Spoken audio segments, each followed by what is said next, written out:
Hello student, कैसे हैं आप सभी लोग। होप सो आप लोग बहुत बढ़िया होंगे। स्वागत है आप सभी स्टूडेंट का ज्ञान सागर क्लासेस में। स्टूडेंट, ज्ञान सागर क्लासेस एक एक्सक्लूसिव प्लेटफॉर्म है जहां पर आपको फाउंडेशन से लेकर प्लेसमेंट तक की तैयारी देखने को मिलती है। यहां पर हम लोग CMA specific foundation, inter, final के साथ साथ कैंपस प्लेसमेंट की तैयारी भी करवाते हैं। तो स्टूडेंट्स, अब आप लोगों का फाउंडेशन एग्जाम क्लियर हो चुका है और अब आप लोग जो है अपनी जर्नी शुरू कर रहे हैं अपनी सीएमए इंटरमीडिएट की। और इस जर्नी की शुरुआत में जो सबसे इंपॉर्टेंट है वो है आप लोगों को ये सबसे पहले मालूम चलना कि आपके जो 8 सब्जेक्ट हैं उनका इंट्रोडक्शन सिलेबस क्या है, किस तरीके से हम अपनी प्रिपरेशन करेंगे। तो इसी तरीके से मैं आज का ये सेशन अपना एक इंट्रोडक्शन पॉइंट ऑफ व्यू से आपके सामने लाया हूं। स्टूडेंट, उससे पहले मैं आपको बात कर लेता हूं कि ज्ञान सागर क्लासेस के बारे में अगर आपको जानना है तो हमारी वेबसाइट www.gyansagarclasses.com को विजिट करके हमारी डिटेल इंफॉर्मेशन को आप पता कर सकते हैं कि हमारे रिजल्ट्स क्या हैं, नॉर्थ इंडिया का बेस्ट रिजल्ट्स हमारे पास देखने को मिलते हैं, क्या क्या फैसिलिटीज हम क्लासेस के साथ साथ और भी आपको करिकुलम एक्टिविटीज के तौर पर, जैसे हमारे एनुअल स्पोर्ट्स हो गए, इसके अलावा ज्ञान मंथन करके हमारा एनुअल फंक्शन हो गया, ऐसे बहुत सारी चीजें आपको यहाँ पर देखने को मिलेंगी। अब स्टूडेंट, हम बात करते हैं हमारे कोर्स के बारे में। तो स्टूडेंट्स, मैं बात कर लेता हूं आपके सीएमए इंटरमीडिएट की जर्नी में जो मैं आप लोगों का कंट्रीब्यूशन करूंगा, मतलब आपके लिए सपोर्ट करूंगा, वो रहेगा इंटरमीडिएट ग्रुप 1 का पेपर नंबर 6 फाइनेंशियल अकाउंटिंग का। तो सबसे पहले स्टूडेंट्स, आज की इस क्लास में या इस इंट्रोडक्शन क्लास में मैं फाइनेंशियल अकाउंटिंग के सब्जेक्ट मैटर को लेकर के एक डिटेल डिस्कशन करूंगा। इस इंट्रोडक्शन वाले सेक्शन के अंदर मैं आपको आपके कोर्स सिलेबस के बारे में समझाऊंगा कि हम अपने इंटरमीडिएट में फाइनेंशियल अकाउंटिंग में क्या क्या कुछ कवर करने वाले हैं। स्टूडेंट्स, पहले तो बात करते हैं, आपने अकाउंटिंग जो है 11th क्लास में पढ़ी है, 12th में पढ़ी है एंड सीएमए फाउंडेशन में पढ़ी है। तो मैं बता दूं, जितनी भी अकाउंटिंग आप पढ़ के आए हैं वो सारी अकाउंटिंग आपकी यहाँ इंटर में कवर्ड है, सब कुछ यहाँ पर आपको पढ़ाया जाएगा। इसके अलावा और भी एडवांस टॉपिक्स और भी डिटेल अकाउंटिंग भी आपको यहां पर देखने को मिलेगी। तो स्टूडेंट्स, अब हम शुरू करते हैं हमारी आज की जर्नी को। और इस जर्नी के अंदर इंट्रोडक्शन पार्ट में अब हम बात करेंगे अपने कोर्स सिलेबस के बारे में। तो चलिए स्टूडेंट, देखेंगे आप।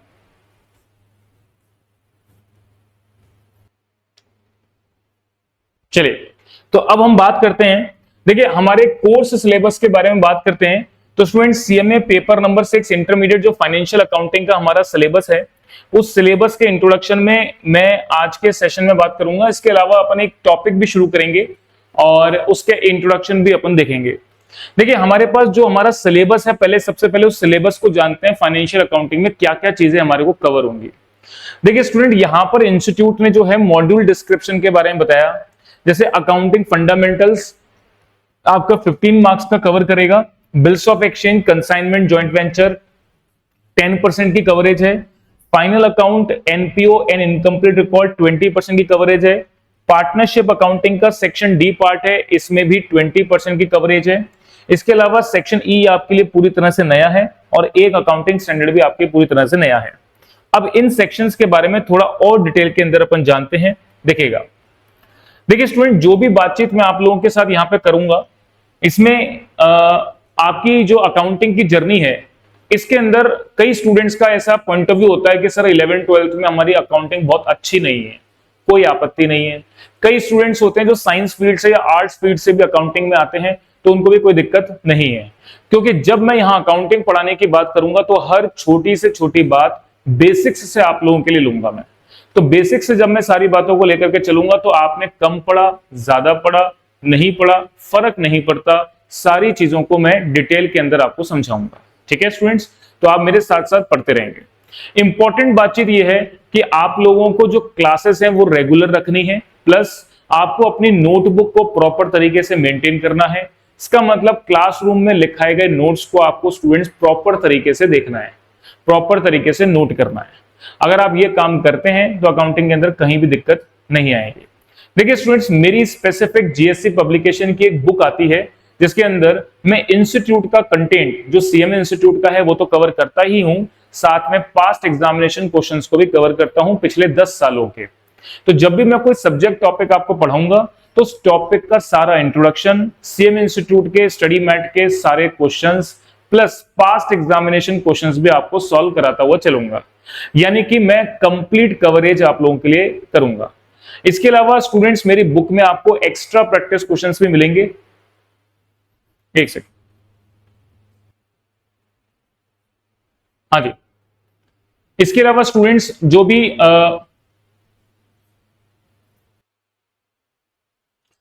इसके अलावा स्टूडेंट्स जो भी कुछ क्वेश्चन एक्स्ट्रा प्रैक्टिस क्वेश्चंस के रूप में कवर करने हैं वो मेरे मैट में आपको मिलेंगे, जिसके अंदर मैं 2016 सिलेबस, 22 सिलेबस, इंस्टीट्यूट की एमटीपी, आरटीपी, वहां से सब कुछ कवरेज को मैं इंक्लूड करूंगा, सब कुछ कवर करता हुआ चलूंगा। तो चलिए स्टूडेंट, इंट्रोडक्शन पार्ट को अपन शुरू करते हैं, देखेंगे ध्यान से। देखिए स्टूडेंट, सबसे पहले हम बात करते हैं अकाउंटिंग फंडामेंटल्स के बारे में। तो यहां पर हम बात करते हैं आपके बेसिक प्रिंसिपल, कंसेप्ट्स, कन्वेंशंस क्या हैं, कैपिटल, रेवेन्यू, ट्रांजैक्शंस। इसके अलावा अकाउंटिंग साइकिल इक्वेशंस के बारे में बात है।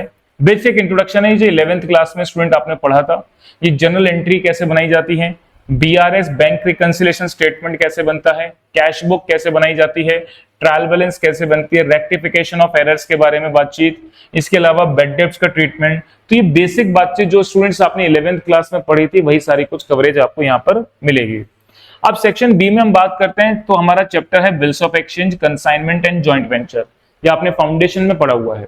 स्टूडेंट्स एक बात को ध्यान से समझ लेना कि जो भी कुछ आप चाहे भले 11th में पढ़े हो, 12th में पढ़े हो या फाउंडेशन में पढ़े हो, लेकिन यहाँ इंटरमीडिएट में हर एक टॉपिक आपका और एडवांस लेवल पर पढ़ाया जाएगा, यानी उसके अंदर और भी बहुत सारी डिटेल बातचीत की जाएगी। इसका मतलब यहाँ पर हर टॉपिक में जैसे बिल्स ऑफ एक्सचेंज भी या कंसाइनमेंट भी आप पढ़ के आए हैं, फिर भी यहाँ पर बहुत अच्छे लेवल के बड़े सवाल देखने को मिलेंगे। तो बहुत ध्यान से आपको सारी बातें पढ़नी है। मैं बिल्कुल बारीक से बारीक बात को यहाँ पर कवर कराता हुआ चलूंगा। और इंपॉर्टेंट क्या है, कंसेप्चुअल स्टडी। हर बात का कंसेप्ट समझ में आना चाहिए कि कोई भी पर्टिकुलर ट्रांजैक्शंस को हम रिकॉर्ड करते हैं तो क्यों तो डेबिट करते हैं, क्यों क्रेडिट करते हैं, या किस तरीके से हम उसको रिकॉर्ड करते हैं। चलिए अब हम बातचीत करते हैं आगे की। इसके अलावा स्टूडेंट्स पहले इंट्रोडक्शन रख देता हूं, फिर एक एक चैप्टर के बारे में थोड़ी सी बातचीत करूंगा। इसके अलावा स्टूडेंट फाइनेंशियल स्टेटमेंट में हम बात करते हैं तो हमारे पास एक चैप्टर रहेगा फाइनल अकाउंट का, एक रहेगा नॉट फॉर प्रॉफिट ऑर्गेनाइजेशन का, और एक रहेगा इनकम्प्लीट रिकॉर्ड्स का। ये वाला चैप्टर्स, अच्छा मैं चैप्टर का इंट्रोडक्शन भी देता जाता हूं। ये तो बात आपको बेसिक वाली समझ में आएगी। अब हम बात करते हैं यहां पर जैसे बिल्स ऑफ एक्सचेंज के बारे में मैंने बात करी। सबसे पहले बिल ऑफ एक्सचेंज,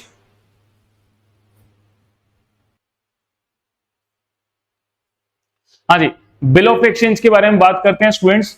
तो बिल ऑफ एक्सचेंज क्या होता है, मान लीजिए कोई सामान मैंने आपको उधार बेचा, तो मैं बेचने वाला व्यक्ति, आप खरीदने वाले व्यक्ति, और मैंने अगर कोई उधार में सामान आपको बेचा है तो मुझे ट्रस्ट नहीं है इस बात का कि एक समय के बाद आप पैसा मुझे वापस कर देंगे। तो ऐसे केस में उसको एक रिटर्न प्रूफ के तौर पर मैं लेता हूं, यानी एक बिल लिखता हूं, आप उस बिल को एक्सेप्ट करते हैं, इस बात को आप एक्सेप्ट करते हैं कि एक सर्टेन टाइम के बाद वो पैसा आप मुझे वापस कर देंगे। और अगर आप वो पैसा वापस नहीं करते हैं तो मैं आपके खिलाफ लीगल एक्शन ले सकता हूं। तो बिल ऑफ एक्सचेंज एक सिक्योरिटी प्रूफ है सेलर के लिए इस बात को लेकर के कि उसने एक पर्टिकुलर प्रोडक्ट किसी व्यक्ति को बेचा है और एक टाइम के बाद अगला व्यक्ति उसको पे कर देगा। इस बात का एक सिक्योरिटी प्रूफ रहता है बिल ऑफ एक्सचेंज के रूप में। अब इसमें बेचने वाला व्यक्ति और खरीदने वाला व्यक्ति उस बिल्स को लेकर के क्या ट्रांजेक्शन्स करता है, बैंक से डिस्काउंट कराता है, एंडोर्स करता है, डिसऑनर करता है, ऐसी बहुत सारी बातचीत जो है वो हम इस पर्टिकुलर चैप्टर में पढ़ेंगे। इसके बाद स्टूडेंट्स बात करते हैं, अगला बिजनेस सेगमेंट है आपका कंसाइनमेंट का। कंसाइनमेंट फॉर्म क्या होती है, मैं आपको इंट्रोडक्शन समझा रहा हूं स्टूडेंट्स। कंसाइनमेंट फॉर्म का मतलब है कि जो कोई बिजनेसमैन अपने बिजनेस को इंक्रीज करना चाहता है तो उसके पास क्या ऑप्शंस हैं। मान लीजिए मैं कोई एक बिजनेस करता हूं जयपुर शहर के अंदर, और मुझे जयपुर शहर के बाहर राजस्थान के अलग अलग शहरों में अपने प्रोडक्ट को सेल करना है। तो राजस्थान के अलग अलग शहरों में प्रोडक्ट को सेल करने के लिए मुझे वहां पर इंफ्रास्ट्रक्चर खरीदना पड़ेगा, हैवी इंफ्रास्ट्रक्चर करना पड़ेगा। इसके अलावा दुकान परचेस करना या कोई जगह परचेस करना, स्टाफ हायर करना, कंस्ट्रक्शन कराना, दुनिया भर की कॉस्ट लगेगी। तो इतना हैवी एक्सपेंडिचर अगर मैं नहीं कर सकता तो एक बिजनेस फॉर्म होता है कंसाइनमेंट, जिससे आप अपनी सेल को इंक्रीज कर सकते हैं। उसमें क्या रहता है स्टूडेंट, उसमें मैं क्या करता हूं कि दूसरे शहर में जाकर के कोई एक एजेंट हायर करता हूं जो सिमिलर टाइप ऑफ वर्क करता है। फॉर एग्जांपल जयपुर शहर में मैं साइकिल की मैन्युफैक्चरिंग करके उसको सेल करता हूं, तो साइकिल का मैन्युफैक्चरर भी हूं मैं, ट्रेडर भी हूं। लेकिन मान लीजिए कोई दूसरी सिटी में हम जाते हैं, फॉर एग्जांपल उदयपुर के अंदर जो भी साइकिल के ट्रेडर्स होंगे मुझे उनको हायर करना है इस बात के लिए कि मैं आपको साइकिल मैन्युफैक्चर्ड भेजूंगा और आपको बस उसको बेचना है। बेचने के अगेंस्ट में मैं आपको कमीशन पे करूंगा। तो ऐसे केस में मुझे कोई हैवी इंफ्रास्ट्रक्चर कॉस्ट इंकर करने की आवश्यकता नहीं है। इसका मतलब उस ट्रेडर के पास ऑलरेडी इंफ्रास्ट्रक्चर अवेलेबल है, वो बेचेगा और बदले में कमीशन चार्ज करेगा। तो यहां पर एक कंसाइनमेंट फॉर्म ऑफ बिजनेस में क्या होता है कि एक व्यक्ति जो मैन्युफैक्चरर है वो किसी दूसरे व्यक्ति को सामान भेजता है बेचने के पर्पस से और बदले में उसको कमीशन पे करता है। इसके बाद अगला बिजनेस फॉर्म आता है joint venture. Joint venture students क्या चीज होती है? ये एक टेम्पररी पार्टनरशिप होती है। इसका मतलब क्या कि किसी पर्पस के लिए दो या दो से ज्यादा लोग मिलते हैं इस बात के लिए कि हम वो जॉइंट वेंचर बिजनेस के अंदर पर्टिकुलर वेंचर बिजनेस करेंगे। जैसे वो पर्पस या वो बिजनेस कंप्लीट होगा हम उस बिजनेस को वाइंड अप करेंगे और जो प्रॉफिट लॉस आएगा वो आपस में डिस्ट्रीब्यूट करके बिजनेस को खत्म कर देंगे। तो जॉइंट वेंचर बिजनेस एक पर्टिकुलर पर्पस के लिए सेटअप किया जाता है, स्टार्ट किया जाता है। जैसे ही वो पर्टिकुलर पर्पस कंप्लीट होता है उस बिजनेस को वाइंड अप करके उसको कंप्लीट कर दिया जाता है। ये गोइंग कंसर्न अप्रोच पर बिजनेस बेटा नहीं चलता है। इसके बाद अगले बात करते हैं हम एनपीओ फाइनल अकाउंट्स और इनकम्प्लीट रिकॉर्ड्स का चैप्टर। स्टूडेंट फाइनल अकाउंट्स आपने अपने 11th क्लास में पढ़े हैं जिसमें आप ट्रेडिंग पीएनएल और बैलेंस शीट बनाना सीखते हैं, उससे रिलेटेड हमारा ये चैप्टर है। तो ये तो बेसिक है, आप जानते हैं इसके बारे में। इसके बाद अपना चैप्टर आता है not for profit organisation NPO का। एनपीओ के चैप्टर में स्टूडेंट जो ऑर्गेनाइजेशन नॉट फॉर प्रॉफिट यानी प्रॉफिट कमाने के ऑब्जेक्ट से काम नहीं करते, जो समाज सेवा के ऑब्जेक्ट से काम करते हैं, वो अपने बुक्स ऑफ अकाउंट को कैसे मेंटेन करते हैं, या वो जो भी पैसा अपने बिजनेस के अंदर लेते हैं मेजरली वो पैसा एक प्रकार से पब्लिक के कंट्रीब्यूशन से या पब्लिक के दान से पैसा मिलता है, जिससे आप अपने उस संस्था को चलाते हैं समाज कल्याण के उद्देश्य से, जिसको हम basically receipt and payment account बनाते हैं यहाँ पर। और ये जो एनजीओ बिजनेस होते हैं ये अपनी अकाउंटिंग करते हैं और जो भी पैसा, जो भी हिसाब किताब, खर्चे, इनकम, सारी चीजें होती हैं ये उसके मेंबर्स को रिपोर्ट करते हैं। तो ये किस तरीके से अकाउंटिंग करते हैं ये बातचीत अपन यहाँ पढ़ेंगे। इसके अलावा स्टूडेंट्स एक सेगमेंट ऑफ बिजनेस है इनकम्प्लीट रिकॉर्ड्स। ये क्या चीज होती है? इनकम्प्लीट रिकॉर्ड्स का मतलब क्या, ये समझना, ये बिल्कुल नई टॉपिक है, एग्जाम के पॉइंट ऑफ व्यू से इंपॉर्टेंट है, हर बार एग्जाम में पूछा जाता है। इनकम्प्लीट रिकॉर्ड का मतलब क्या? तो यहां पर चैप्टर का नाम है preparation of financial statement from incomplete records. इसका मतलब क्या स्टूडेंट्स? देखिए स्टूडेंट्स, कई सारे बिजनेस ऐसे होते हैं जो अपनी अकाउंटिंग नहीं करते, जो कच्चे में अकाउंटिंग करते हैं। कच्चे में अकाउंटिंग करने का मतलब क्या है कि वो डबल एंट्री सिस्टम को फॉलो नहीं करते, वो कोई अकाउंटेंट हायर नहीं करते, या वो अकाउंटिंग नहीं जानते, या वो बड़ा बिजनेस नहीं होता। जैसे फॉर एग्जांपल मैंने बात करी, कोई एक परचूनी की दुकान है या कोई ठेले वाला है या कोई छोटे बिजनेसमैन आदमी है, वो एक अकाउंटेंट हायर करे, इतना उसके पास पैसा नहीं है, या उसके पास इतनी नॉलेज नहीं है, या उसका पर्पस एक लॉन्ग टर्म के लिए अकाउंटिंग मेंटेन करना नहीं है, लिमिटेड पर्पस है, तो ऐसे केस में वो अपने अकाउंटिंग को कच्चे में मेंटेन करता है, रफ रिकॉर्ड्स अपनी डायरी में नोट करता है। फॉर एग्जाम्पल उसने कोई भी कैश सेल किया वो लिख लेगा, क्रेडिट सेल करा उधार में तो उस बंदे का नाम लिख लेगा, आज का कितना पैसा आया, आज कितना खर्चा लगा, मतलब मोटी मोटी इंफॉर्मेशन वो अपनी डायरी में नोट करता है। अब मान लीजिए उसको साल 2 साल बाद कुछ लोन की जरूरत है और बैंक के पास वो लोन मांगने जाता है, लोन मांगने जाता है। अब बैंक वाला कहेगा साहब लोन देने से पहले मैं आपके बिजनेस को एनालिसिस करूंगा, मींस आपका क्या फाइनेंशियल स्टेटमेंट है, क्या बैलेंस शीट है, क्या टर्नओवर है, ये सब कुछ बताओ मुझे, फिर मैं डिसाइड करूंगा मुझे लोन देना है कि नहीं, लोन मुझे किस अमाउंट का देना है, किस रेट ऑफ इंटरेस्ट के लिए देना है, कितने टाइम के लिए देना है, ये सारी बातें। अब ऐसे केस में वो व्यक्ति क्या काम करेगा? वो व्यक्ति एक प्रोफेशनल को हायर करेगा जिसका नाम होता है CMA, cost and management accountant. Professional CMA का काम क्या है? सीएमए का काम है कि वो इनकम्प्लीट रिकॉर्ड्स का जो भी आपका डेटा कच्चे में अकाउंटिंग कर रखा है उसको पक्के में कन्वर्ट करना, यानी उस इनकम्प्लीट रिकॉर्ड्स की मदद से एक प्रॉपर फाइनेंशियल स्टेटमेंट्स बनाना, जैसे ट्रेडिंग, पीएनएल और बैलेंस शीट। तो जो भी उसने रफ रिकॉर्ड्स अपने डायरी में मेंटेन करे होंगे उसकी मदद से वो एक प्रॉपर फाइनेंशियल स्टेटमेंट बनाने का काम करेगा। तो ये सारी बातचीत आप इस इनकम्प्लीट रिकॉर्ड्स में पढ़ते हैं। इसके बाद स्टूडेंट पार्टनरशिप अकाउंटिंग के अंदर हम बात करें तो आपने जो 12th क्लास में पढ़ी है वो सब कुछ कवर्ड है, जैसे admission of partner, retirement of partner, death, dissolution of partnership firm. इसके अलावा इंसॉल्वेंसी ऑफ पार्टनर आपने नहीं पढ़ा, ज्वाइंट लाइफ पॉलिसी नहीं पढ़ा, पीसमिल डिस्ट्रीब्यूशन आपने नहीं पढ़ा, अमालगमेशन ऑफ पार्टनरशिप फर्म आपने नहीं पढ़ी, conversion of partnership firm into company, firm को कंपनी में कन्वर्ट कैसे करना ये नहीं पढ़ा, sale of partnership firm to company नहीं पढ़ा, लिमिटेड लायबिलिटी पार्टनरशिप आपने नहीं पढ़ा। तो ये कुछ सेगमेंट ऑफ बिजनेस हैं जो आपने नहीं पढ़े हैं, वो भी आपको यहां पर पढ़ने रहेंगे। इसके बाद हम बात करते हैं, नेक्स्ट है आपका lease, branch and departmental accounts. इनके बारे में थोड़ी सी बात कर लेता हूं मैं स्टूडेंट्स। लीज अकाउंटिंग के बारे में बाद में बात करेंगे, बात करते हैं सबसे पहले ब्रांच के बारे में। स्टूडेंट्स, मैंने अभी आपको बताया था कि कोई बिजनेसमैन बिजनेस को इंक्रीज करना चाहता है without any heavy infrastructure cost, तो उसके पास ऑप्शन किसका है? कंसाइनमेंट अकाउंटिंग का। एजेंट बेसिस पर सेल करना है। लेकिन जैसे बड़े बिजनेस हाउसेस की बात करें, फॉर एग्जांपल टाटा, अंबानी, इन लोगों के लिए बात करते हैं, तो ये लोग हमेशा अपने बिजनेस को एक्सपेंड करने के लिए अपनी ब्रांचेस ओपन करते हैं। अलग अलग जगह पर या अपनी पूरी जगह लेंगे, उसका पूरा इंफ्रास्ट्रक्चर कॉस्ट पे पैसा खर्च करेंगे, उसका स्टाफ हायर करेंगे, उसमें प्रोडक्ट रखेंगे, फिर वो सेल करेंगे। यानी ये अपने बिजनेस को इंक्रीज करने के अलग अलग लोकेशंस पे इंडिया पर जो है ब्रांचेस ओपन करके अपने बिजनेस को एक्सपेंड करते हैं। तो ब्रांचेस में जो भी हेड ऑफिस, जैसे मान लीजिए जयपुर शहर में हेड ऑफिस है और भारत देश में 100 अलग अलग शहरों पे मैंने ब्रांचेस ओपन कर रखी हैं। तो इस ब्रांच वाले चैप्टर में आपको क्या पढ़ना है कि हेड ऑफिस उन सभी ब्रांचेस की अकाउंटिंग को कैसे करता है, ब्रांचेस अपनी अपनी अकाउंटिंग कैसे करती हैं, at the end of the year सारी बिजनेस की अकाउंटिंग को मिलाया कैसे जाता है और एज अ होल कंपनी का प्रॉफिट एंड लॉस कैसे निकाला जाता है, वो सारी बातचीत आपको इस चैप्टर में पढ़ना है। इसके बाद अगला है अपना डिपार्टमेंटल अकाउंट्स। डिपार्टमेंटल अकाउंट्स में क्या पढ़ेंगे स्टूडेंट्स? जैसे मान लीजिए कोई प्रोडक्ट मैन्युफैक्चर होता है ए डिपार्टमेंट में, वो प्रोसेस होने के लिए बी डिपार्टमेंट में जाता है, फिर प्रोसेस होने के लिए सी डिपार्टमेंट में जाता है, आफ्टर दैट वो मार्केट में सेल आउट होता है।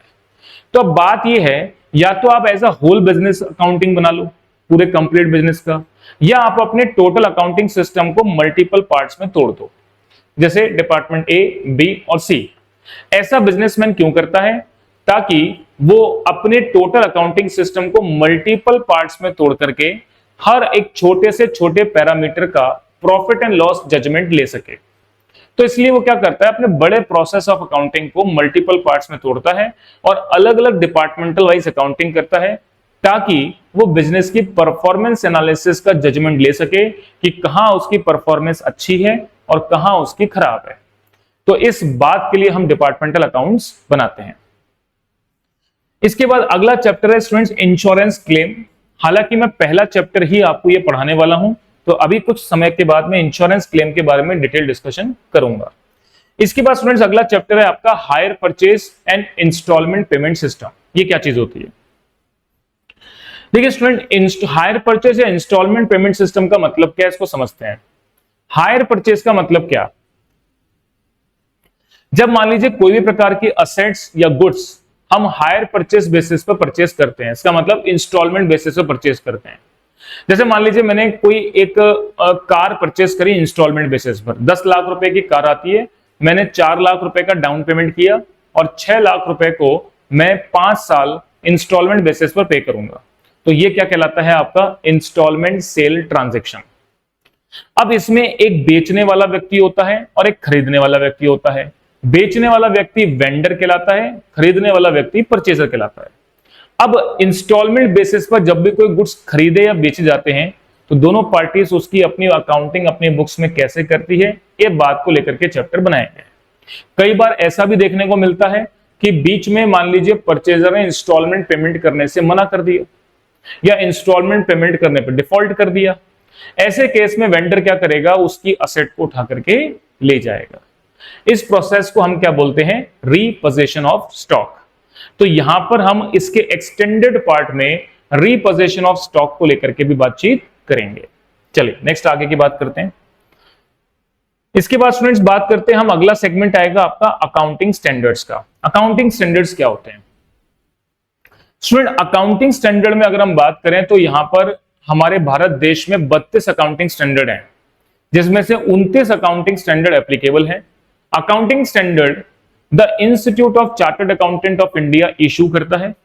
इसके अंदर वो सारे रूल्स एंड रेगुलेशंस लिखे जाते हैं जिसके आधार पर सभी प्रकार के कॉर्पोरेट यानी बड़ी बड़ी कंपनीज और फर्म, छोटी मोटी सभी प्रकार की कंपनीज या बड़ी कंपनीज अपनी अकाउंटिंग को मेंटेन करती हैं। यानी हर व्यक्ति उस अकाउंटिंग को उस पैरामीटर के हिसाब से ही मेंटेन करेगा जो अकाउंटिंग स्टैंडर्ड में लिखा गया है।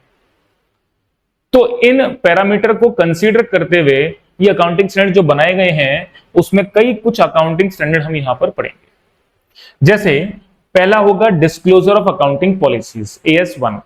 AS1 ये बताता है कि अकाउंटिंग करते वक्त कौन कौन सी डिस्क्लोजर रिक्वायरमेंट हमारे लिए मैंडेटरी है, वो यहां पर लिखी है। इसके बाद अगली अकाउंटिंग स्टैंडर्ड 10 है प्रॉपर्टी, प्लांट और इक्विपमेंट। कुल मिलाकर के जो फिक्स्ड असेट्स होते हैं बिजनेस में, उसको लेकर के अकाउंटिंग करते वक्त आपको किन बातों का ध्यान रखना है, वो बातचीत अपन यहां पर पढ़ेंगे। अगला है the effect of change in foreign exchange rate, AS11। Foreign exchange का मतलब होता है फॉरेन करेंसी में अगर कोई ट्रांजैक्शन करते हैं। मान लीजिए स्टूडेंट्स मेरा कोई काम इंपोर्ट एक्सपोर्ट का है, ऐसे केस में मैं कोई भी सामान एक्सपोर्ट करता हूं तो उसका रिसीवेबल फॉरेन करेंसी में आएगा और फॉरेन करेंसी का रेट हर दिन चेंज होता है। डॉलर की कीमत कभी ज्यादा कभी कम। तो ऐसे केस में पूरे साल भर में जब आप मल्टीपल इंपोर्ट एक्सपोर्ट या मल्टीपल फॉरेन करेंसी में ट्रांजैक्शन करते हैं तो उसके अलग अलग वैल्यू रिकॉर्ड की जाती है। तो अकाउंटिंग करते वक्त उस फॉरेन करेंसी का इन्वॉल्वमेंट कैसे करना है, उस बात को लेकर के AS11 बनाया गया है। इसके बाद अकाउंटिंग फॉर गवर्नमेंट ग्रांट के बारे में बात करते हैं।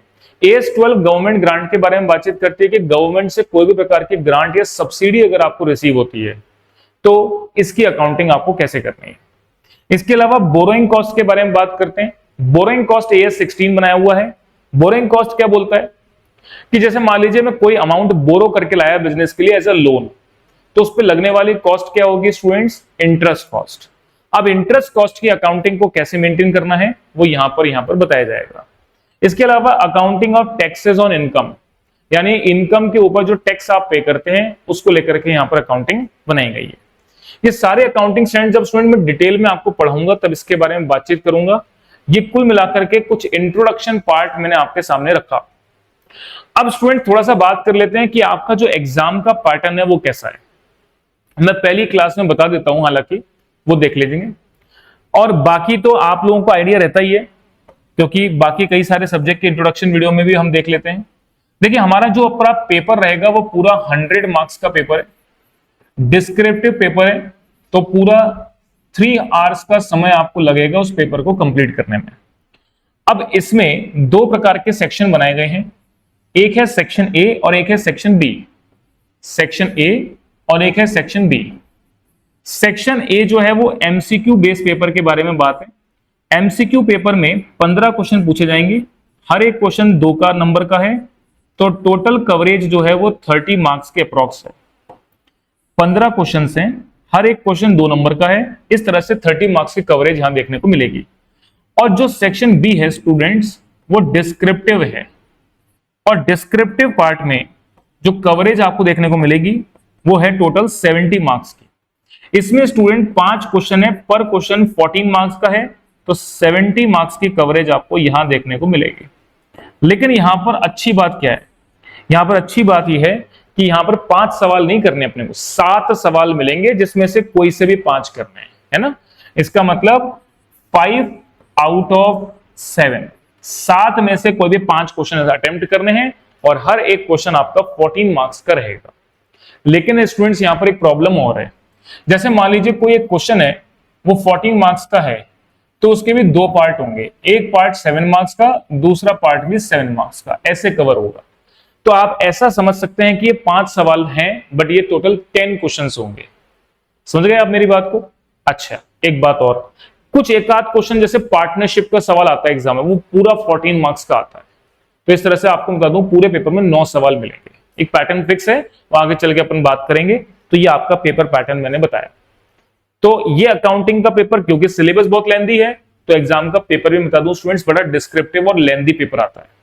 तो पहले तो हम इस पूरे कोर्स सिलेबस को पढ़ेंगे, फिर मैं आपको बताऊंगा how to attempt paper, paper को अटेम्प्ट कैसे करें, किस तरीके से हम फ्रेमवर्क में लिखें, क्या हमको करना चाहिए, क्या हमको ध्यान रखना चाहिए, इस सारी बातों की बातचीत आपको मैं ऑन द कोर्स के दौरान या आफ्टर द कोर्स में बहुत सारे डिस्कशंस बीच बीच में और एंड करता हूं। तो स्टूडेंट ये एक छोटा सा ब्रीफ इंट्रोडक्शन मैंने अपने कोर्स सिलेबस को लेकर के रखा है। तो होप सो आपको मेरी सारी बात समझ आई होगी। अब हम एक फ्रेश चैप्टर शुरू करेंगे जिसमें पहला चैप्टर आपका मैं शुरू करूंगा वो जो आपने कभी नहीं पढ़ा है। ऐसे चैप्टर अपन शुरुआत में शुरू करेंगे। तो पहला चैप्टर मैं पढ़ाऊंगा students insurance claim. Insurance claim का जो चैप्टर है वो हम पहली क्लास में पढ़ेंगे। तो चलिए स्टूडेंट्स, अब उसको अपन शुरू करेंगे। तो आज की इस इंट्रोडक्शन क्लास में सिर्फ इतना। अब इसके बाद हम अपने चैप्टर से आगे बढ़ेंगे। चलिए देखें।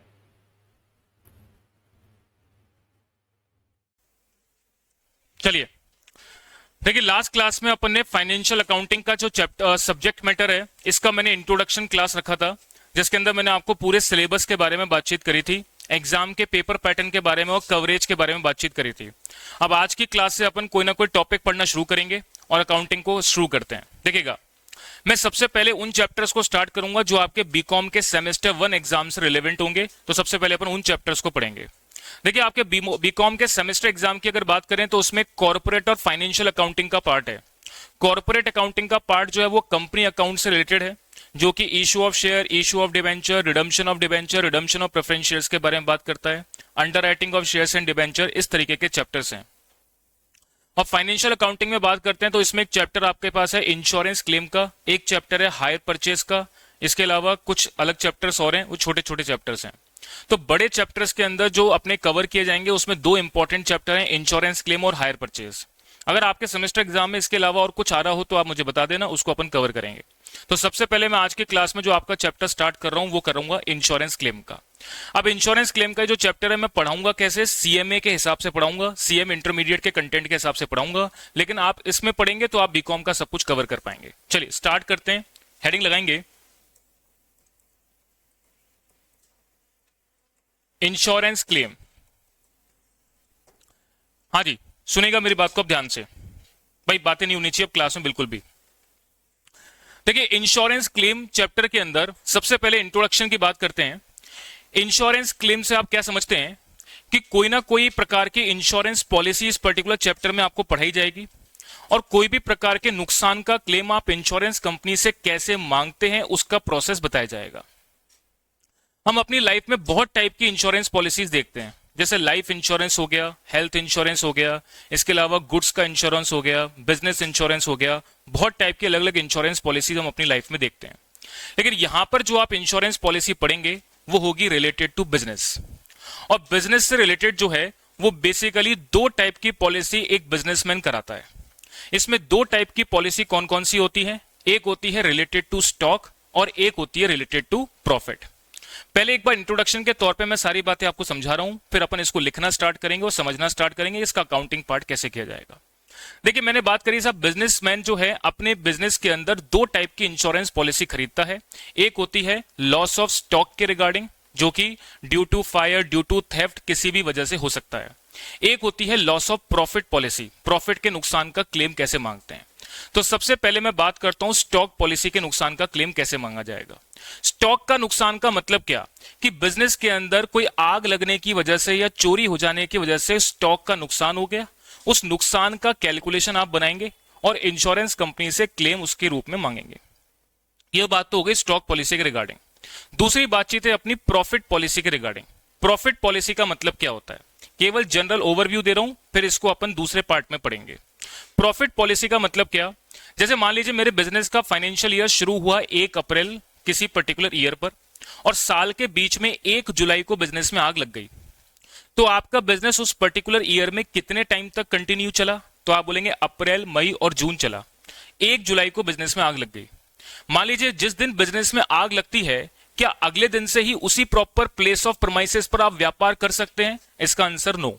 मींस आप अगर किसी पर्टिकुलर डे को बिजनेस में आग लगती है तो बिजनेस का एक रिवाइवल पीरियड होता है, जिस पर्टिकुलर पीरियड के लिए बिजनेस डिसलोकेट हो जाता है और उस पीरियड के लिए बिजनेस जो है वो आराम से रन नहीं कर सकता। जैसे मैंने बात करी कि साहब 1 जुलाई को बिजनेस में आग लगी और बिजनेस का इंटरप्शन पीरियड है आपका 3 महीना, यानी जुलाई, अगस्त और सितंबर। इस 3 महीने के लिए बिजनेस इंटरप्ट रहेगा, मतलब व्यापार नहीं कर पाओगे। तो अब प्रॉफिट पॉलिसी के अंदर क्या पढ़ना होगा कि जिस 3 महीने के लिए व्यापार आप कर सकते थे उस प्लेस पर और नहीं कर पाए, उसकी वजह से जो उस पर्टिकुलर पीरियड पे सेल करते वो भी नहीं कर पाए और उस सेल पर कोई प्रॉफिट कमाते तो वो प्रॉफिट भी नहीं कमा पाए। तो इंश्योरेंस कंपनी यहां पर क्या कहती है कि जिस पर्टिकुलर पीरियड के लिए आपका बिजनेस डिसलोकेट रहा है, उसके अंदर जो सेल आप कर सकते थे और नहीं कर पाए हैं, उस पर जो प्रॉफिट कमा सकते थे और नहीं कमा पाए हैं, उस प्रॉफिट का नुकसान भी मैं एज अ क्लेम दूंगी। अब ये चैप्टर में 2 पार्ट में आपको पढ़ाऊंगा। पहले लॉस ऑफ स्टॉक पॉलिसी के तहत क्लेम की कैलकुलेशन कैसे मांगी जाएगी, दूसरे पार्ट में प्रॉफिट के नुकसान की कैलकुलेशन कैसे मांगी जाएगी। तो जब मैं प्रॉफिट के नुकसान के क्लेम के बारे में बात करूंगा तो डिटेल बात अपन इस चीज पे करेंगे। सबसे पहले मैं बात करूंगा स्टॉक पॉलिसी के रिगार्डिंग। अब मेरे साथ साथ आप लिखना स्टार्ट करेंगे क्या बातें मैं कर रहा हूं। देखिएगा, लिखेंगे a business entity may have two types of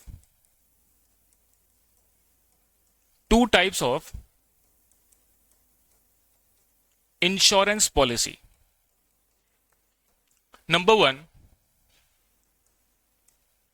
loss of stock, या इसको आप लिखेंगे claim for loss of stock due to fire, और number two claim for loss of profit due to dislocation of the business, dislocation of business। तो इस chapter को मैं आपको दो पार्ट में पढ़ाऊंगा। एक होगा आग लगने की वजह से स्टॉक के नुकसान का क्लेम आप इंश्योरेंस कंपनी से कैसे मांगेंगे, दूसरा कि बिजनेस के डिसलोकेट हो जाने की वजह से जो प्रॉफिट का नुकसान हुआ उसका क्लेम आप इंश्योरेंस कंपनी से कैसे मांगेंगे। चलिए सबसे पहले एक एक करके बात करते हैं। सबसे पहले हम बात करेंगे claim for loss of stock due to fire. तो पहली हेडिंग लगाएंगे point number A, claim for loss of stock due to fire. चलिए सुनना आप ध्यान से पहले इसके बारे में। देखिएगा, मान लीजिए बिजनेस के अंदर किसी भी पर्टिकुलर डेट पर आग लग जाती है। आग लग जाने की वजह से आपके बिजनेस के अंदर जो भी स्टॉक होगा वो जल जाएगा, मींस उसका नुकसान हो जाएगा। अब आप उस नुकसान का पहले तो ये पता लगाएंगे कि मेरा नुकसान कितना हुआ। तो एक नोट प्रिपेयर करते हैं। जनरली बिजनेसमैन क्या करेगा, नोट प्रिपेयर करेगा जिसके तहत वो ये पता लगाएगा कि आग लगने के समय पर मेरे पास कितना स्टॉक अवेलेबल था, उसमें से कितना स्टॉक जल गया और कितना स्टॉक मैंने जलने से बचा लिया। तो जो जल गया या नुकसान हो गया उसका एक पर्टिकुलर नोट बनाया जाएगा। नोट के थ्रू आप ये आइडेंटिफाई करेंगे कि साहब मेरे पास नुकसान स्टॉक का कितना हुआ। आपको नुकसान पता लग गया, अब आप इंश्योरेंस कंपनी से जाकर के उसको क्लेम के रूप में मांग लोगे। तो अब देखो मैं क्या बातचीत कर रहा हूं। देखिए लिखेंगे on the date of fire, on the date of fire a businessman और a trader prepare a note for valuation of stock, for valuation of stock on the date of fire and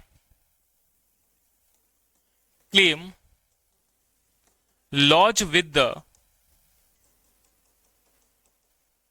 insurance company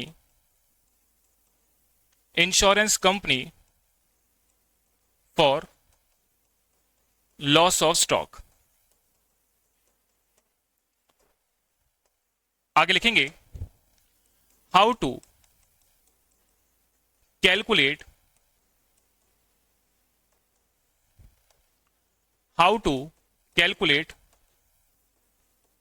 amount of loss on the date of fire।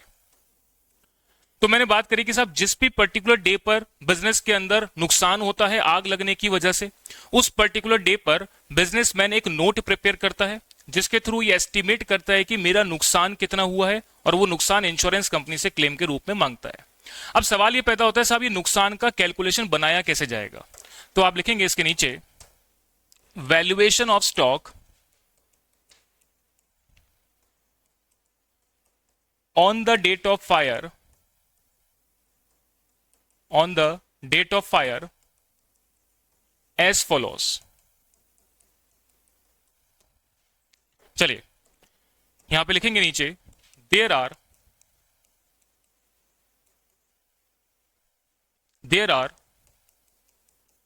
To type of stock,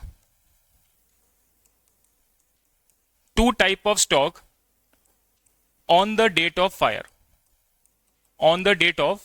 fire, पहला part मैंने कहा, एक stock business के अंदर होता है countable nature का, एक स्टॉक बिजनेस के अंदर होता है countable nature stock,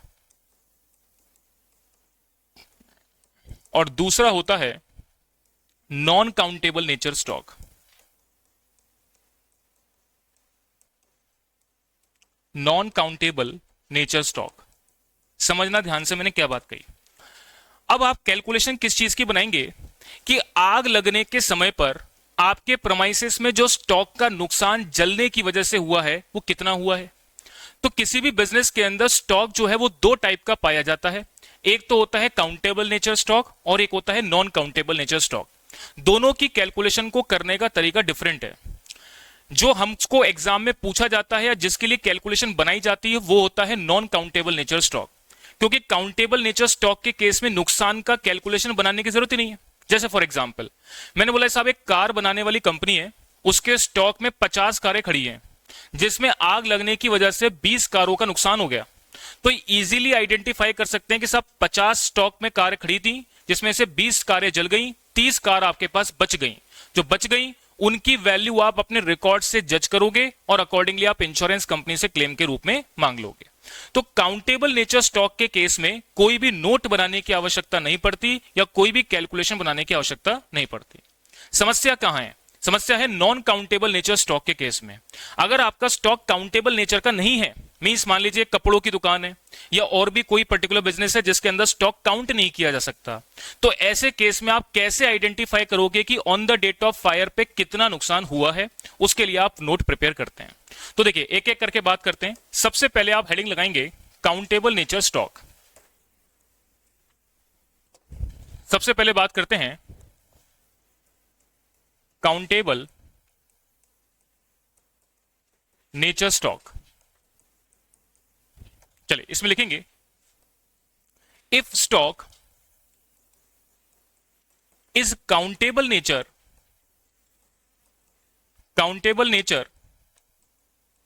then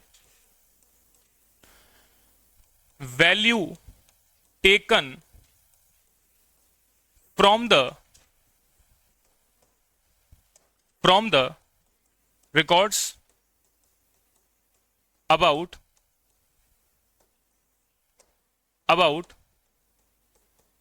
loss of stock and claim lodge with the insurance company,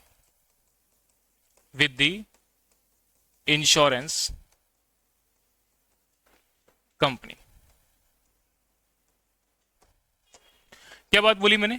अगर स्टॉक आपका काउंटेबल नेचर का है तो ऐसे केस में जितने भी स्टॉक का नुकसान हुआ है उसको आप अपने रिकॉर्ड से आइडेंटिफाई करोगे। साहब एक कार कितने रुपए की थी, इसके हिसाब से मेरी 20 कारें जल गई तो उनकी टोटल वैल्यू क्या है, और वो आप इंश्योरेंस कंपनी से क्लेम के रूप में मांग लोगे। समस्या कहां है? जब नॉन काउंटेबल नेचर का स्टॉक है। चलिए इसके लिखेंगे point number B, non countable nature stock.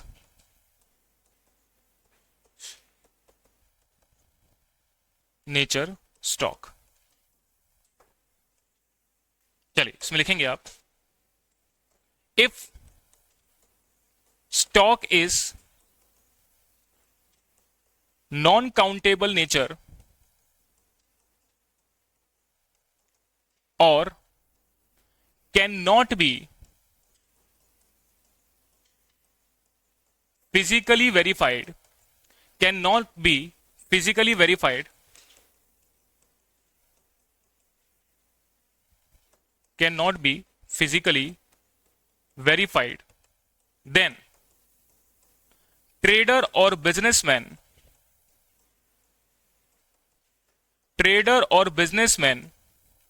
prepare a note on the date of fire, date of fire and find stock available on estimation basis, on estimation basis. आगे लिखेंगे for this purpose trader prepare a memorandum trading account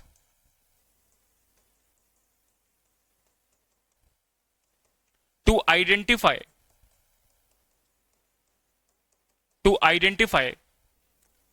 how many stock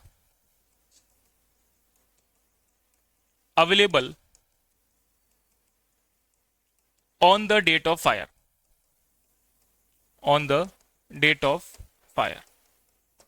चलिए देखिए, मैंने आपको यहां पर क्या बातचीत कही समझना।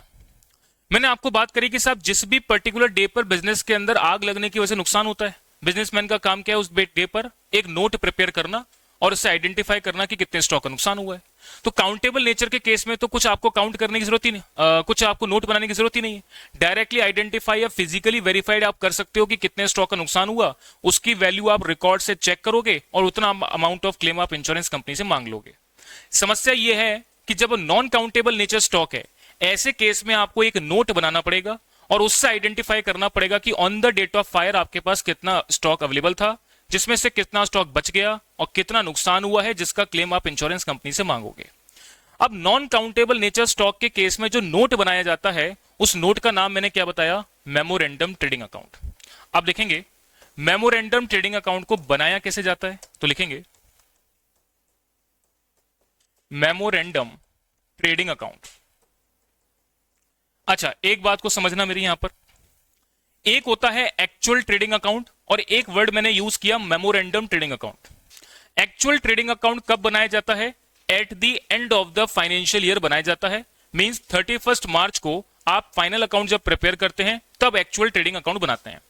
मेमोरेंडम ट्रेडिंग अकाउंट का मतलब यह है कि साल के बीच में किसी भी पॉइंट ऑफ टाइम पर आप अपने बिजनेस की पोजीशन पता लगाना चाहते हैं या इनकम स्टेटमेंट के थ्रू इनकम जानना चाहते हैं, तो साल के बीच में कोई भी प्रकार का अकाउंट बनाओगे तो उसे मेमोरेंडम की कैटेगरी में मैं डिवाइड करूंगा। तो क्योंकि जो आग लग रही है वो साल के बीच में कहीं ना कहीं लग रही है, तो ये जो आप जानना चाहेंगे estimated value of closing stock, वो किसके थ्रू जानेंगे, मेमोरेंडम ट्रेडिंग अकाउंट बना करके। चलिए अब कैसे बनाते हैं उसको लेकर के बात करता हूं, देखिएगा।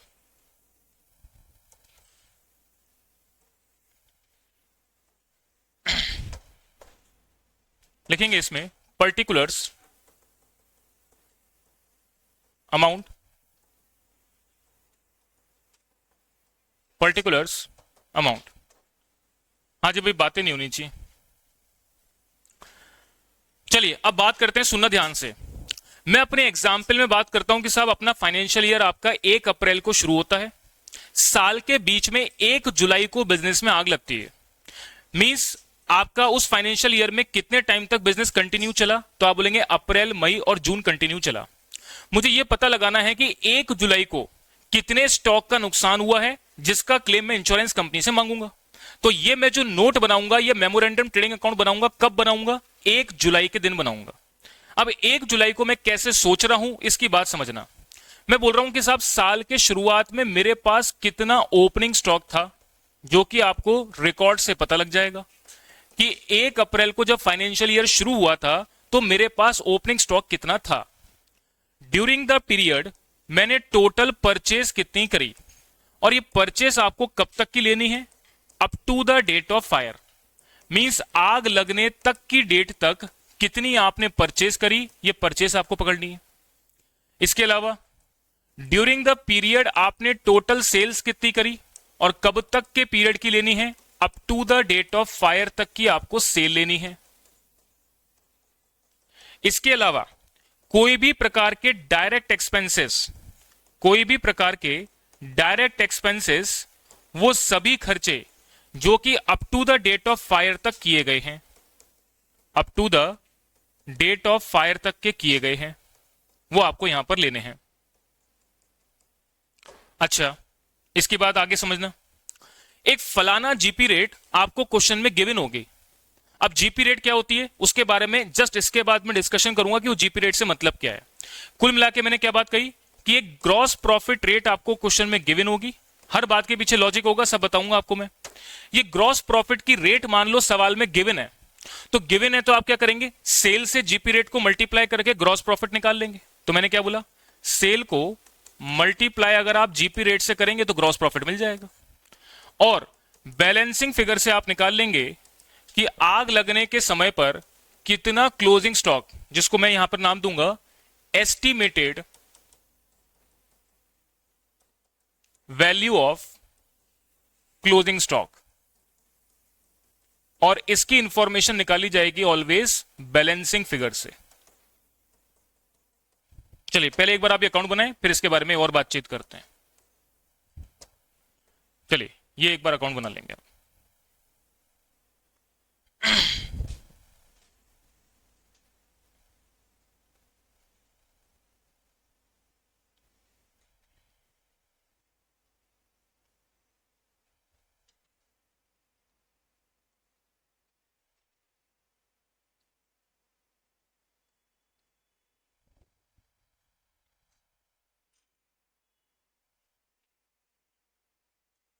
चलिए सुनना ध्यान से, मैंने क्या बातचीत करी है।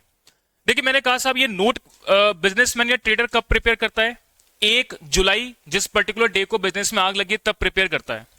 तब वो क्या चेक करेगा कि साहब ओपनिंग स्टॉक जब साल शुरू हुआ था मेरे पास कितना है, आग कब लग रही है मेरे इस केस के अंदर एग्जांपल में 1 जुलाई को, तो उस फाइनेंशियल ईयर के अंदर काम कितने महीने हुआ, अप्रैल मई जून 3 महीना काम हुआ।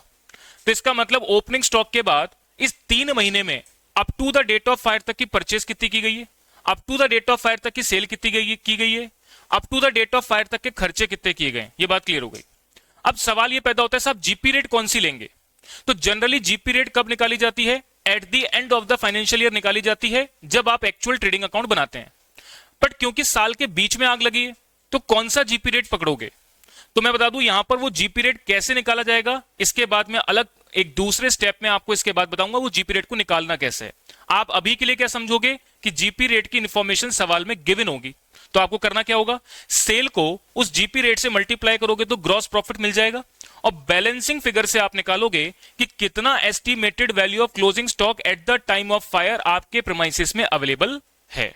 तो हमेशा जब भी मेमोरेंडम ट्रेडिंग अकाउंट बनाया जाएगा तो ऑलवेज बैलेंसिंग फिगर से क्या निकलेगा, estimated value of closing stock जो 1 जुलाई को आग लगने के समय पर आपके प्रीमाइसेस में अवेलेबल था। तो क्या आपको मेरी बात समझ आ गई वाली। चलो अब मेरी बात को सुनना, ये नोट कब बनाया जा रहा है, जब स्टॉक नॉन काउंटेबल नेचर का है। जब काउंटेबल नेचर का स्टॉक है तो उस केस में कुछ करना ही नहीं। नॉन काउंटेबल नेचर स्टॉक के केस में आप ये मेमोरेंडम ट्रेडिंग अकाउंट बनाएंगे। क्या आपको मेरी बात क्लियर होगी। चलिए अब सवाल ये पैदा होता है कि साहब ये ग्रॉस प्रॉफिट सर कौन सी लेनी है, कैसे पता चलेगा, तो उसके लिए मैं बात करूंगा नेक्स्ट पॉइंट पर। अब आगे लिखेंगे, आप लिखेंगे determination of gross profit rate. अब ग्रॉस प्रॉफिट रेट को निकाला कैसे जाएगा, इसको लेकर के मैं बात कर रहा हूं। तो लिखेंगे there are 3 methods by which we can calculate GP rate for this purpose। यानी मेमोरेंडम ट्रेडिंग अकाउंट बनाने के लिए जीपी रेट को निकालने के 3 तरीके बताए गए हैं। कैसे कैसे देखिएगा, पहले ये तीनों तरीके मैं आपके सामने बता देता हूं, फिर इसको अपन लिखेंगे। सुनो ध्यान से, जीपी रेट को लेकर के 3 तरीके से सवाल में इंफॉर्मेशन गिवन होगी। या तो सवाल में वो डायरेक्टली बता देगा कि कितनी जीपी रेट आपको लेनी है, अगर वो बता देगा तो वो जीपी रेट आप कंसीडर कर लोगे। अगर नहीं बताएगा तो वो पिछले साल का एक्चुअल ट्रेडिंग अकाउंट बनाने से रिलेटेड इंफॉर्मेशन देगा। बोलेगा साहब पिछले साल का ट्रेडिंग अकाउंट बनाओ, पिछले साल का ट्रेडिंग अकाउंट बना करके जीपी रेट निकालो, वही जीपी रेट करंट ईयर के लिए आपको कंसीडर करना है। भाई करंट ईयर में एक्चुअल जीपी रेट कब निकालोगे, at the end of the financial year. But क्योंकि साल के बीच में आग लग गई है, क्योंकि साल के बीच में मेमोरेंडम ट्रेडिंग अकाउंट बना रहे हो, तो जीपी रेट कैसे पता लगेगी? तो ऐसे केस में सवाल में ही कहेगा पिछले साल का एक्चुअल ट्रेडिंग बनाओ, वहां से एक्चुअल जीपी रेट निकालो, वही करंट ईयर के लिए कंसीडर की जाएगी। तो दो बातें मैंने क्या बोली, या तो सवाल में डायरेक्टली जीपी रेट दे देगा तो कंसीडर कर लो, या आपको पिछले साल का एक्चुअल ट्रेडिंग अकाउंट बनाने से रिलेटेड इंफॉर्मेशन देगा तो उसको बनाना है और जीपी रेट निकालना है। क्या आपको मेरी बात क्लियर होगी? तीसरी बात कहेगा कि साहब आप अपने बिजनेस के अंदर पिछले 5 साल के जीपी रेट पकड़ो, उनका एवरेज कंसीडर कर लो, वो एवरेज जीपी रेट जो आप मेमोरेंडम ट्रेडिंग अकाउंट बनाओगे उसके लिए कंसीडर की जाएगी। तो 3 प्रकार से इंफॉर्मेशन में क्या बोला, या तो सवाल में इंफॉर्मेशन देगा, या पिछले साल के ट्रेडिंग अकाउंट से जीपी रेट निकालनी है, या आपको पिछले 3, 4 या 5 सालों का एवरेज जो भी जीपी रेट देगा उसका एवरेज जीपी रेट आपको कंसीडर करना है। क्या आपको मेरी बात क्लियर होगी? चलिए अब इस बात को लिख लेते हैं। पहले केस में लिखेंगे if GP rate is given in the question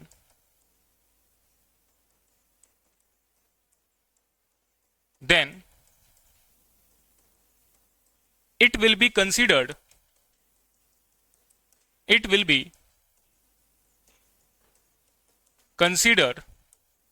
as actual GP rate for memorandum trading account,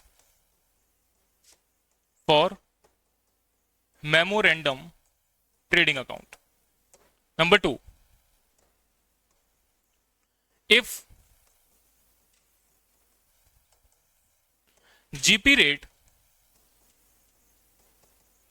is not given in the question, then information given about preparation of actual trading account of last financial year, actual trading account of last financial year,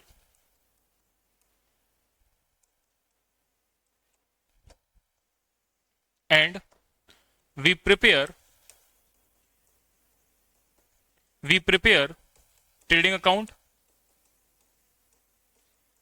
and find GP rate and find gross profit rate। अब जब आप पिछले साल का actual trading account बनाओगे तो पिछले साल के एक्चुअल ट्रेडिंग अकाउंट से जीपी रेट निकालोगे कैसे? तो यह बात आपको पता है कि ग्रॉस प्रॉफिट रेट को निकालने का तरीका है gross profit of last financial year divided by sales of last financial year multiply 100। चलिए इस बात को नोट कर लेंगे।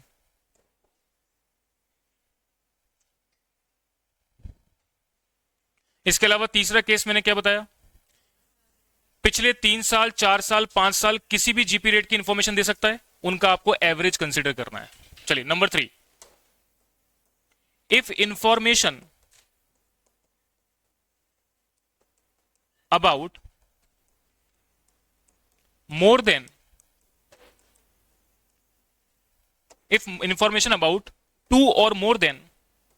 2 or more than GP rate is given, then average GP rate, then we consider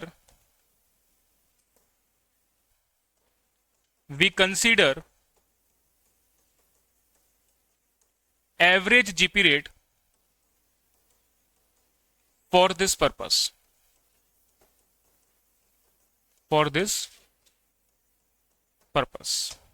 चलिए इस बात को नोट कर लेंगे।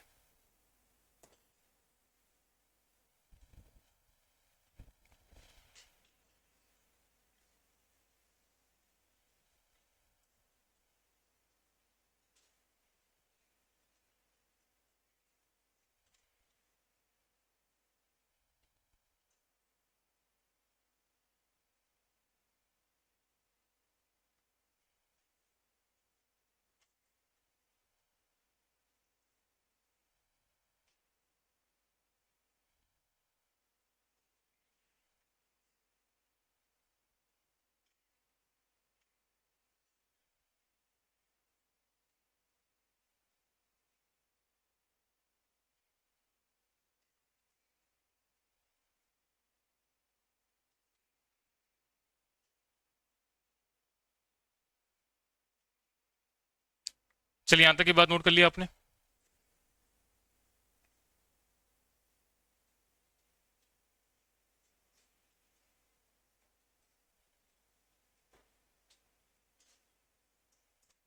हाँ जी, तो देखिए मैंने यहां पर क्या बात कही, आप एक नोट प्रिपेयर करते हैं कब, नॉन काउंटेबल नेचर स्टॉक के केस में कब करते हैं, on the date of fire. और वो जो नोट प्रिपेयर करेंगे उसका नाम क्या है, मेमोरेंडम ट्रेडिंग अकाउंट।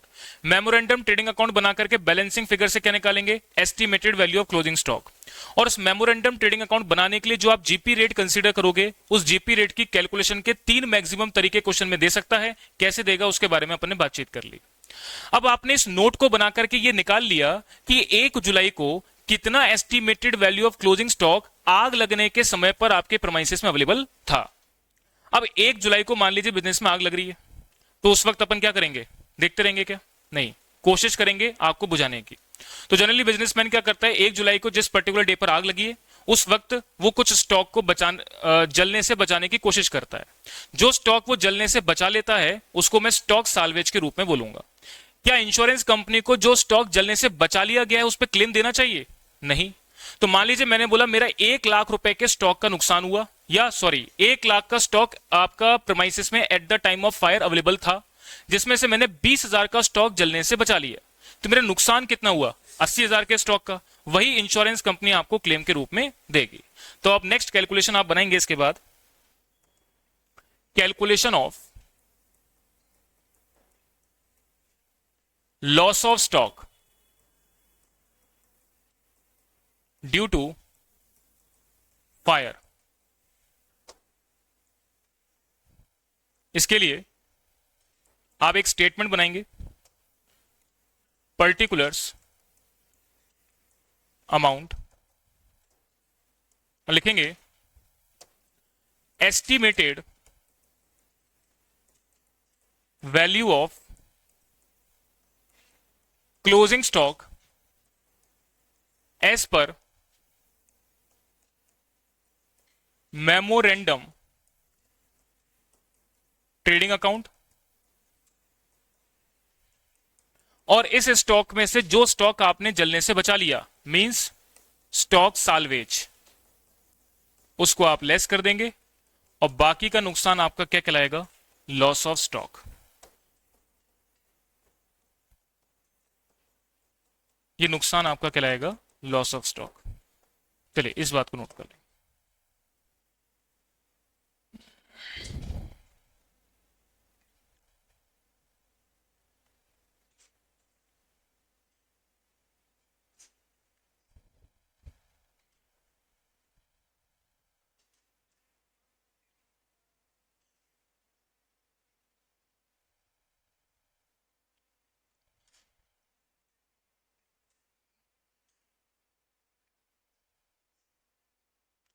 चलिए देखें, बहुत ही सिंपल सी बात मैंने क्या कही कि जो आपने नोट प्रिपेयर किया उससे आपने estimated value of closing stock निकाला, आग लगने के समय पर कितना था, उसमें से जो स्टॉक आपने जलने से बचा लिया वो माइनस कर दोगे तो बाकी का नुकसान आपका क्या कहलाएगा, लॉस ऑफ स्टॉक कहलाएगा। मींस इस स्टॉक का आपका नुकसान माना जाएगा। चलिए ये बात क्लियर होगी सभी को। अब आपने यहां तक की बात क्या सीखी कि हमने एक नोट बना करके ये चेक कर लिया कि हमारा नुकसान एक्चुअल में है कितना। अब आप उस नुकसान का गणित लेकर के इंश्योरेंस कंपनी के पास क्लेम मांगने जाओगे। आपने जनरली ये बात सुनी होगी कि साहब इंश्योरेंस कंपनी से जब हम क्लेम मांगने जाते हैं तो इंश्योरेंस कंपनी संपूर्ण अमाउंट का क्लेम नहीं देती, कुछ ना कुछ कम देती है। उसका क्या लॉजिक है? तो जब भी कोई हम इंश्योरेंस कंपनी से क्लेम मांगने जाते हैं तो क्लेम मांगने से पहले हम कोई ना कोई पॉलिसी करवाते हैं। अब ये आपके पास कितना क्लेम आपको इंश्योरेंस कंपनी के द्वारा दिया जाएगा, ये इस बात पर डिपेंड करेगा कि आपने पॉलिसी कितने अमाउंट की करवा रखी है। Means amount of claim insurance company के द्वारा जो दिया जाना है वो पॉलिसी अमाउंट से कंपेयर करके निकाला जाएगा।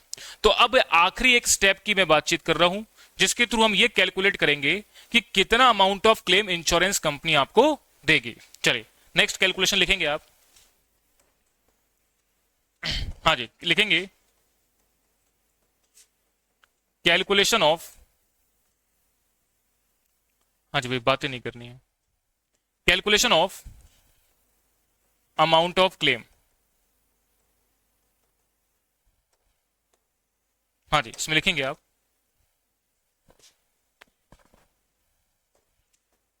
there are two situations arise.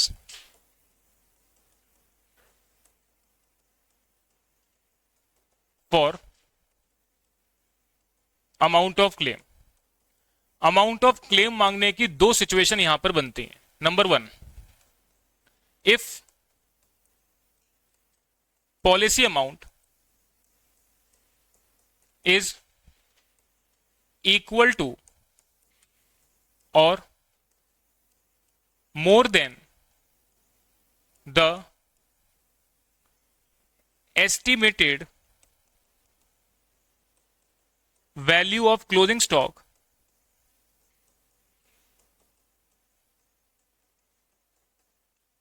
as per memorandum trading account, then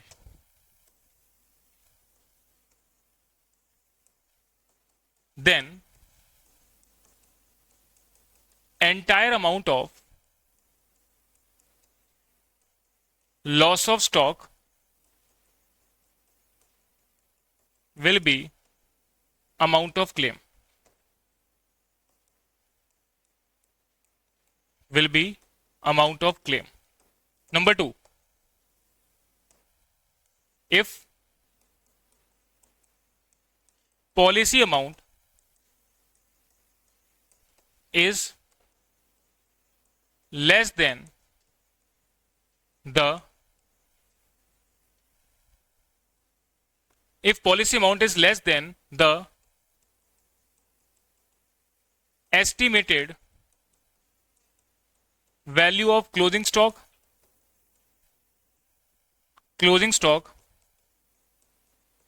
as per memorandum trading account, then average clause will be applicable. सब बात मैं आपको समझाऊंगा, पहले नोट करेंगे. Average clause will be applicable. So amount of claim कैसे मिलेगा?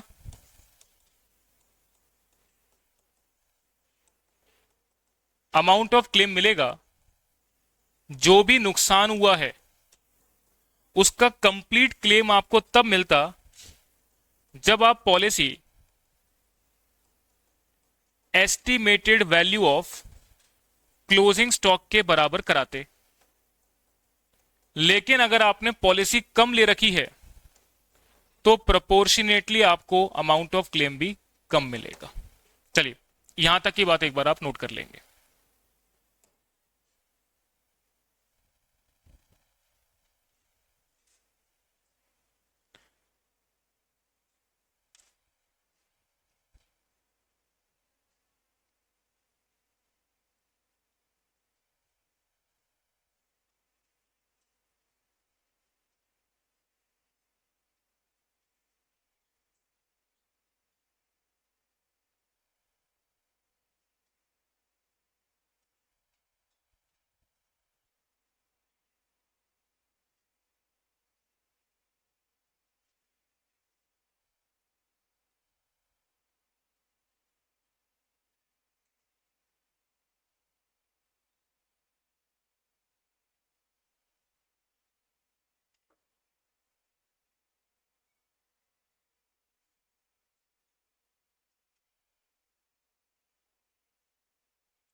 हाँ जी, यहां तक की बात नोट हो गई.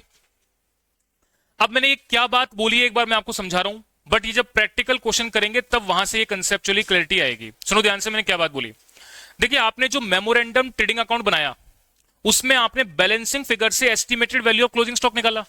तो इंश्योरेंस कंपनी कहती है कि साहब आपको जो पॉलिसी करानी चाहिए वो उस estimated value of closing stock के बराबर.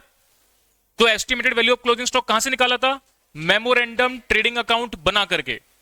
तो जो आपने estimated value of closing stock निकाला है, अगर आपने पॉलिसी उसके बराबर या उससे ज्यादा ले रखी है तो जितना भी नुकसान आपका लॉस ऑफ स्टॉक के रूप में हुआ है वो पूरा अमाउंट ऑफ क्लेम के रूप में मिल जाएगा. तो जो आपने लॉस ऑफ स्टॉक ऊपर निकाला था, जितना भी नुकसान हुआ है पूरा अमाउंट ऑफ क्लेम के रूप में मिल जाएगा। लेकिन अगर आपने पॉलिसी मेमोरेंडम ट्रेडिंग अकाउंट बना करके जो estimated value of closing stock निकाला था बैलेंसिंग फिगर से, अगर आपने पॉलिसी उससे कम की ले रखी है तो प्रोपोर्शनेटली क्लेम कम मिलेगा। क्या मतलब हुआ?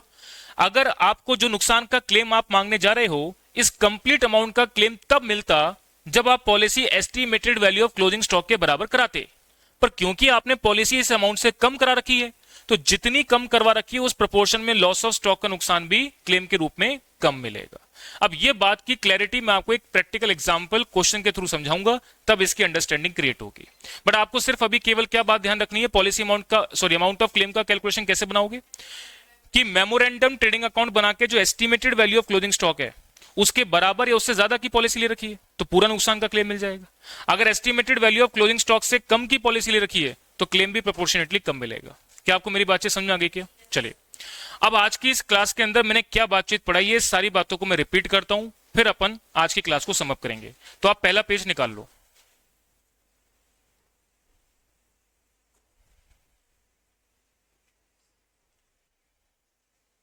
जो भी मैं वर्किंग आपको नोट कराऊंगा प्रॉपर तरीके से सिस्टमेटिकली नोट करते जाना। चलिए सुनो ध्यान से, मैंने क्या बात करी। आज की क्लास में मैंने आपको इंश्योरेंस क्लेम का एक चैप्टर स्टार्ट करा। मैंने आपको बताया यहां पर जो इंश्योरेंस कंपनी से आप क्लेम की कैलकुलेशन मांगोगे वो एक बिजनेस पर्सपेक्टिव से पढ़ोगे। बिजनेस पर्सपेक्टिव से एक बिजनेसमैन या ट्रेडर दो टाइप की इंश्योरेंस पॉलिसी इंश्योरेंस कंपनी से खरीदता है। एक है लॉस ऑफ स्टॉक पॉलिसी और एक कहलाती है लॉस ऑफ प्रॉफिट पॉलिसी। इस चैप्टर को मैं आपको दो पार्ट में पढ़ाऊंगा। लॉस ऑफ स्टॉक पॉलिसी को सेपरेट पढ़ेंगे, प्रॉफिट पॉलिसी को सेपरेट पढ़ेंगे। सबसे पहले मैंने स्टार्ट करा loss of stock policy. Loss of stock policy का मतलब क्या कि आग लगने की वजह से अगर स्टॉक का जो नुकसान होता है उस नुकसान का क्लेम आपको इंश्योरेंस कंपनी से कैसे मांगना है। तो यहां पर मैंने बात करी कि साहब किसी भी बिजनेसमैन के पास दो टाइप का स्टॉक पाया जाता है, एक काउंटेबल नेचर स्टॉक, एक non countable nature stock. Countable nature के स्टॉक में केस में कोई भी नोट प्रिपेयर करने की आवश्यकता नहीं है। आप फिजिकली वेरीफाइड कर सकते हो कि कितने स्टॉक का नुकसान हुआ है। एग्जाम्पल के रूप में मैंने बताया एक कंपनी के कार के स्टॉक में 50 कारें खड़ी हैं, 20 कार जल गई, 30 कार बच गई, तो फिजिकली वेरीफाइड किया जा सकता है कि कितने स्टॉक का नुकसान हुआ है।